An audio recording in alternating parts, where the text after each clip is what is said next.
And a very warm welcome to tonight's live, which is 3 mistakes to avoid when you're first take on staff. And this sort of will apply for every staff member you take on after that. So you need to start taking on employees. If you want to, say for instance, you're earning £1,200. And all of a sudden you think, okay, so that's not enough money. Or say for instance, or that's a month. Or say for instance, you want to earn £2,000 a month. And you might quite easily do that, just sort of working on your own. But if you want to get to the next stage of your business where you actually start taking on employees, where you then will start getting some financial freedom, you can actually start seeing your business actually grow, and get to a point where you actually don't have to do the cleaning yourself anymore. So these are just the 3 biggest mistakes to avoid at all cost. And believe me, I think as a business owner myself of 12 years, it is very hard not to make these mistakes, but obviously you learn from experience. But the thing is, if you, once again, if you don't take on that employees and you don't get to that point, then you're not gonna get to that point where you can have that freedom, where you can stop cleaning yourself and literally just working on your business. That 2, 3, 4, 5, £6,000 salary that you want, you're not going to have that. If you want that freedom and that financial freedom, and you want the freedom to spend with your kids, to see them grow up, to buy that house you want, obviously taking on employees is the best way to go. Remember, even if you watch this live afterwards, please remember to just comment #replay. And if you at any point have got any questions, even after this live, if you watch it later, please feel free to comment down below and I'll get back to all the comments. So just as a little introduction, if you don't know me by now, I'm Ilse Whiteman, the cleaning coach, and I'm the creator of the customer magnet system. It's a customer journey to not only help you attract your ideal customer that will pay you what you're actually worth and not complain every 5 minutes, and then how to build that relationship to keep them for life, not to lose them, because you spend all that time and energy getting a customer. You don't want to lose them very quickly. So remember, once again, comment down below where you're from. Let me know so I can get an idea from where you're from.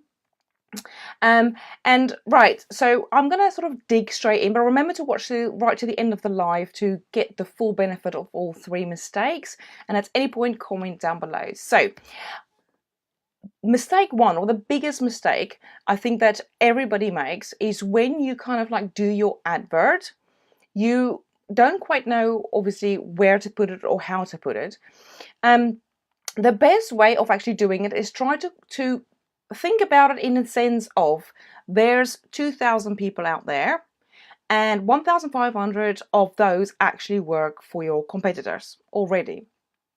So your advert needs to appeal to them. It's not just, this is where the job is, this is how long it is, this is what day it is, and this is what pay you're going to get. You need to write it in a way so you can attract your ideal worker, your ideal employee. So it's not just, oh, okay, so I'm just going to put it out there and yeah, well, and nothing happens. And then you feel deflated. You feel, well, why is it not working? It's not working. Why is it not working? So when you do that, you have to try different words, because different words will apply to different people. It's not just creating one advert and sticking it out there. Try different ways. Sit down and think to yourself, right, so if I was in their position and I'm looking for this job, or a job for certain hours, and I want to work for a cleaning company, what will attract me to apply to work for that company? What will make me go, oh, I've got to work for them, I need to apply? What will make them desperate to work for you, not you desperate to employ? So try different words, but the wording, how you word it, and try to make it a little bit more about the benefit they're going to get out of working for your company. And start with that and make that emotional bond, because all of those other people out there that's working for your competitors, If they are not happy, they are looking for somebody else to work for because they're already working for somebody else. So you need to also think about your ads, spreading your seed. The same as when I talk about getting customers, it's not just doing something. You need to be proactive with getting customers. You need to be proactive when it comes to getting staff members. So you just put one advert out, see how it goes, leave it for a couple of days, and try another one. Try a different way, try a different image, add images. Try to actually even do a video and say, hi, Amy from Amy Cleaners. I'm looking for fun, enthusiastic people, and that's very detailed. And you can just literally do a little video. Sorry, excuse me. And I know a lot of you might say, oh, but you're introducing yourself. So they can already see you're fun and you're loving, and that will or might attract them even more than just cleaner, blah, blah, blah, blah, blah, blah. It's a bit boring. So you need to try 5 different ones. If nobody replies to the first 3, you know the first 3 adverts won't work. So you just leave it. Hi, Tally. So then you need to, like I say, 5, try different ones and see which one works and which one doesn't. And if it doesn't work, then you don't do it again. You do it the way it works, but at least then you've got that choice. And just make sure that you cover a load of people. I've had actually somebody in the group that says, oh, but my post is all over Facebook and everybody knows about it. No, they don't. Only about 30 people saw it. Now, 30 people might not, even one of them might even be the person that you want to employ. So don't give up hope when nobody replies. Oh, don't give up hope. You just haven't reached the right person at the right time yet. So spreading your seed, get it all over there, put it on Gumtree. I wouldn't always necessarily advise to start when you first start to advertise, because advertising is quite a lot of money, but you can get good people, but just different places. Try Facebook groups, try on your Facebook page. But if you just put it on your Facebook page, that's not enough, because your staff members, your future staff members, don't hang out on your Facebook page. You need to get it everywhere. Get your friends to share it like mad and tell them, if a good employee comes from you sharing, I'll give you 20 quid or something. Help me get the message out there. So be very proactive as well with getting your different adverts out there and see and test and test and test and test until it works. If one doesn't work, it's because you might have just had the words wrong. Just try another one, but never give up. Test, test, test until you succeed. The right person is out there, is waiting for you. So just be there at the right time, the right place to capture them. Right, so the second mistake, or the second biggest mistake, is hiring because you're desperate. And you think, oh, I've got so many customers, and if I don't get help tomorrow, that's it. I'm going to be like not make it. I'm going to lose customers. I'm going to lose money. Never ever hire desperate. Hire slow, fire fast. Take your time with the hiring process. Take your time and make sure, because this person is going to be representing your company. You're going to say to your customers, here's a cleaner, and every single thing they do, say, the way they look, the way they smell, everything represents your company, your reputation. So you send that employee out and they stink. Sorry, it has happened. Your reputation is, oh, she sends out employees that stink, don't hire her. If they turn up with hair not washed for 3 weeks, that's what your reputation is going to be, because they are the face of your company when you're not there.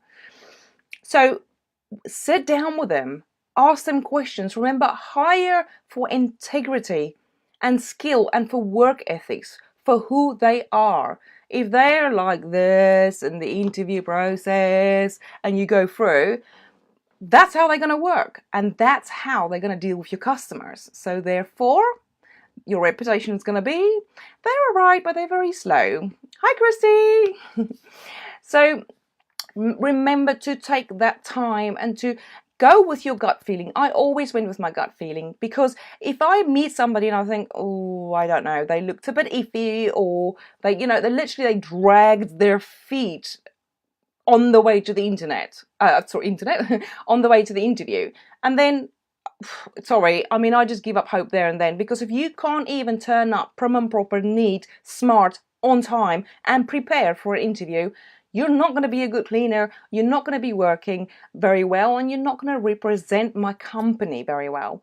And let's face it, you've got one reputation that you need to protect at all times. And that's why you need to be very, very, very strict.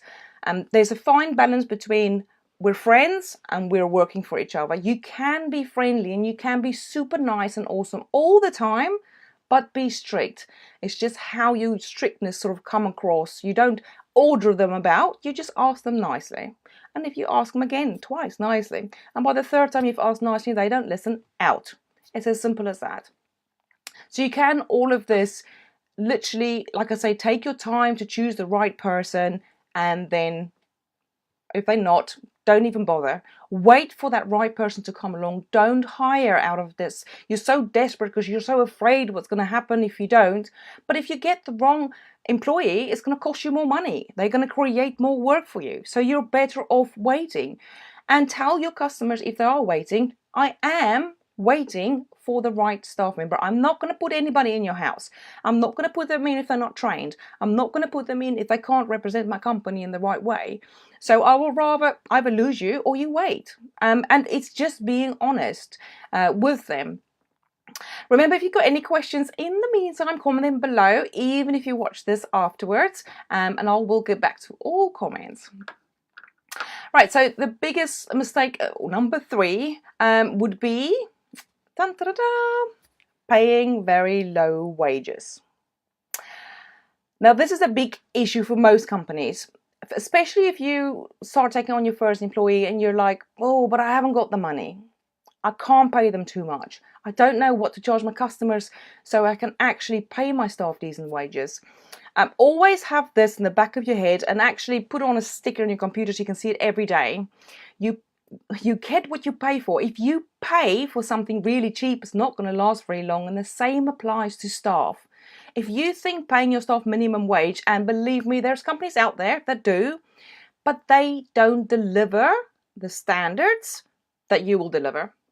But of course, you're different, you're awesome, and you're delivering this massively high standards, and your customers are so happy with you. And if you pay that staff minimum wage or very low wages, they're not going to want to work hard, because the people that come with the higher wage actually have got work ethics, drive. They know how to clean. They are willing to learn. They're going to be willing to help you with your company and grow, but they want to be paid accordingly.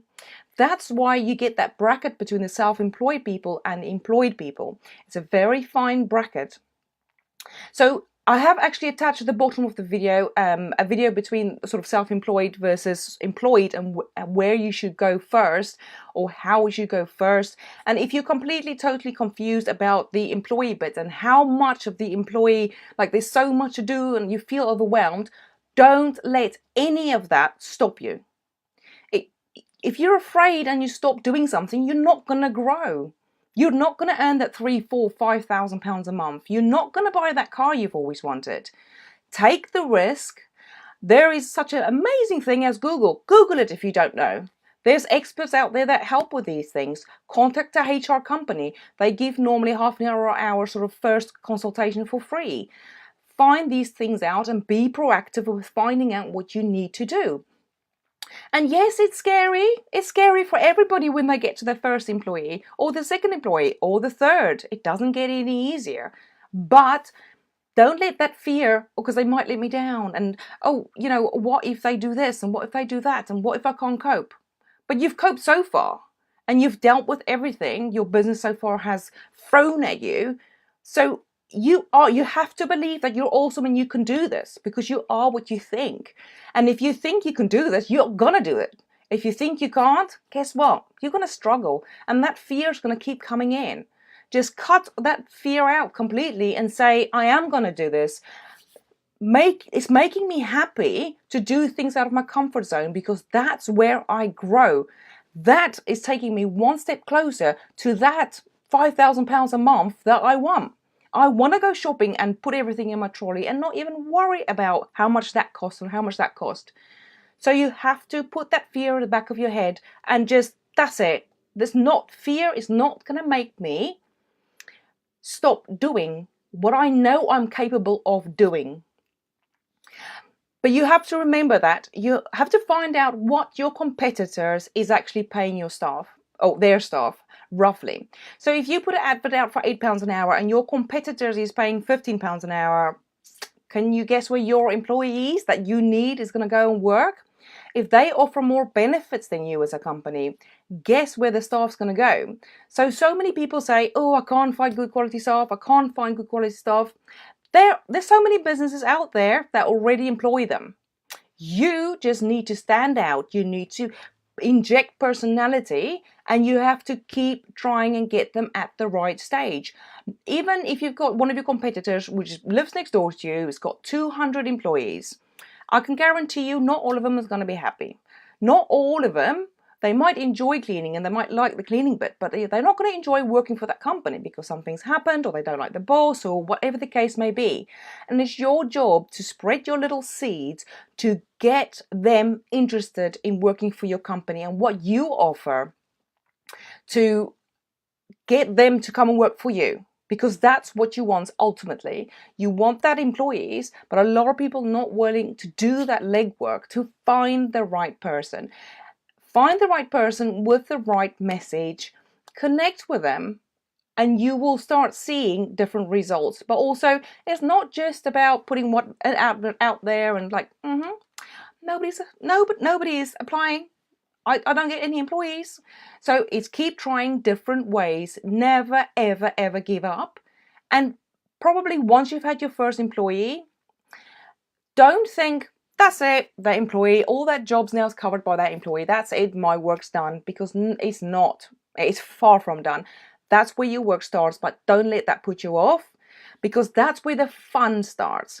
That's when you're going to start seeing your employees grow. You're not only helping your company grow, you're helping your employees and people grow.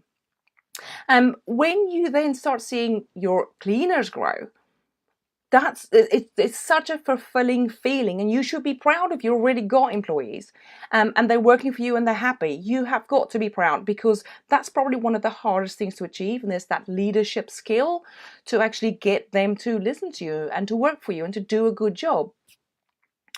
So remember, your competitors at the moment have got all your cleaners. Don't ever think there's no such thing as a quality cleaner. I can't get any quality cleaners, because you just haven't found them yet. So don't give up. Try, test, and try and test again and over again until you get the right person. Right, guys, so if that's it for tonight's live. I don't want to go on too long. Sorry, some of you have been complaining. I'm just going to answer some questions that Gina asked in my group before. And then we can actually, right, so Totila, hi, and Christy, right, let's have a look. Okay, what's the easiest way to hire a contractor? Okay, okay, right, it will always be easier, I would say, to hire self-employed rather than contractors. Contractors are more when you get another cleaning company in to come and clean for you. So you've got no control over them whatsoever. You just ask them, there's that job there, can you do it for me? This is how much I'll pay you to do it. Is it okay? You agree on price, and they go in and do it. You've got no control. I have, like I say, added a link at the bottom of this live video, which is the vlog I did about the difference between self-employed and employed staff.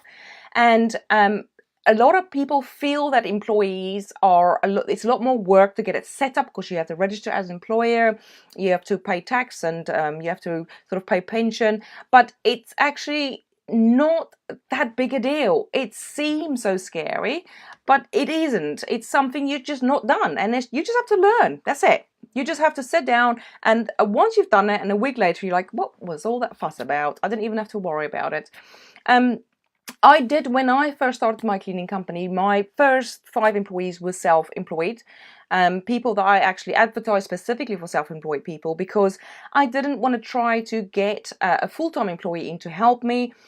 Because I grew so quickly. It was literally within the first month I needed an employee, and I didn't know anything about staff. I didn't know anything about self-employed and employed. I just put the advert out for self-employed people, because I found the employment bit a bit daunting myself, which is why I'm now saying don't worry, because then when I did do it, it was like, what was all the fuss about? What was I afraid of, really? Because it's quite easy. And for a very low price, you can actually get somebody to do your payroll for you, and you don't even have to worry about any of that. I would say the easiest way when you first start will be a self-employed person, but there are certain limitations, obviously. I employed self-employed people. By the obviously HMRC guidance, they have to obviously provide their own materials, they have to book the jobs in, and they have to invoice you. So you haven't got to sort of let the HMRC know as such about them, but when you do your books, obviously those invoices will count as expenses. And it's just a little bit easier, but you can still train them. I trained all my self-employed people, and I got to an agreement. Obviously, I'm going to train you, so you're going to be a better cleaner. 100% better cleaner. So therefore, I'm quite willing, once you've done the training and you help me out on jobs, like if you've got a full week and you've got an employee a full week, and then all of a sudden the end of tenancy clean comes in, you're like, oh, okay, I haven't got the time. That's when you turn work away. And that's where I had self-employed people help me most, was with those odd jobs. And then the student cleans August, hundreds of student cleans August. And then you're like, well, I need 500 staff. What am I going to do now? So I always had self-employed cleaners helping me with that. But when I got to sort of the fifth sort of employee, it was obviously I was paying them a lot of money as well, a lot more than normal employees. That's when I started employing. And then that's when I realised it's not even a big deal at all. But that was so nice then to have my staff and to train them and to grow with them. As my company grew, they grew with us, and it was nice to see them evolve, and to see them grow and become really good cleaners. Obviously, train them in uniform, and then you control the hours they do. But I think the other biggest thing I learned is never think I've employed somebody and, oh, that job now is done and that's it. Because you have to follow up, and you have to still look after them. It's not like babysitting, but you still in the beginning stages have to make sure they're all right, make sure, the work standards, because they forget and they get knackered and they need motivation. But it's also worth it in the end. And if you want that big increase in that big business you want, and if your goal is whether you want to go VAT registered or you want to earn 250,000 a year, whatever your goal is, that's the best way to go. And literally just learn from your mistakes, and don't be afraid to make mistakes. Don't be afraid to hire the wrong person, because that's just going to make you realize, what I did wrong last time. So I'm not going to do that again. I'm going to do it differently. Right, so Chrissy says, fear is everything is rock. Yes, I definitely agree there. Fear stops a lot of people, and you know what? It stopped me in a lot of things. So it's just put that fear right at the back of your mind and say, go away. I'm not listening to fear. Right, so Gina asked in the group, why is no one replying to my adverts for staff? Okay, I think that was kind of covered in the first question, and it's literally just you might not be putting your advert out where the right staff member is, and your words might not attract them. Your words might be very bland. So create 5 different words, I say words, 5 different word sets. Write your advert differently, put it in all over the place, and then see which one performs best. And if that 5 doesn't work, create another 5 until your advert attracts people. It's not that you're doing it wrong, it's just you need to learn what your people or the cleaners in your area, what they connect to, for them then to want to actually apply. And remember, you have to either offer more or the same as your competitors are. If they offer more money for cleaners, then you need to as well, otherwise you're not going to get staff. Nobody's going to go from a higher sort of price at the company to a lower price. Even if they're very unhappy, people tend to be very money motivated in that sense. The second question was, how do I entice people to work for me when it's only a few hours a week? It's part-time staff. You just, once again, is you need to find that right person for that time. There is somebody out there that's available for those hours, more than one person. It's just you need to connect, get your adverts, sowing your seeds everywhere. Everywhere, let everybody know that you want something, and then literally just spread your seeds, and let a lot of people see your advert, not 30 or 50. You need everybody to literally to see your advert. So spread your seed, get your advert out as many places as possible, get your friends to share it. And just like I say, you need to get it. If there's 1,000 people, say in that area, you need to let all that 1,000 people see it, everybody. And how are you going to get to that 1,000 people? So you need to advert out and get friends to share it again, try again. So it's just you need to reach a higher audience with your adverts. All right, third question was, how can I entice staff to work covering holiday change over once a week? It's the same sort of as principle, as you just need to find the right person to cover their hours. And you don't expect to put an advert out and 5 minutes later go, oh, I've had no replies. Oh no, it's not working. I can't get staff. That's it. Because it doesn't work like that. But just try different ways, different words, spread it everywhere, and you will get, eventually you will get it. And it might not take a day, it might not take a week, it might be longer. That's why it's always advisable, once you have your first staff member, to constantly, because you've already tested that 5 ads with your first employee, constantly be advertising constantly. And if you have a website, have a form on there they can apply. So you're always saying, we're looking for staff, and it's actually a really good thing to have this all on your marketing materials. We're always looking for enthusiastic people. Please apply, if you want a cleaning job. So, and you've got constantly people applying then, if they're interested in your message is right. But you're spreading, say for instance, you take 100 leaflets and you spread it like around the neighborhood, 100 houses. That's 100 people that's going to know you're looking for staff already. And they might just one day call you at the right time and the right place saying, hey, I'm looking for a part-time evening job, or I'm looking for a during the day job. Have you got anything? And you can say, well, I haven't at the moment, but if you don't mind, can I put your details on our records, and I'll call you if anything becomes available? Or, yes, I definitely need somebody straight away. Please come in for an interview straight away. Right, so just about spreading your message.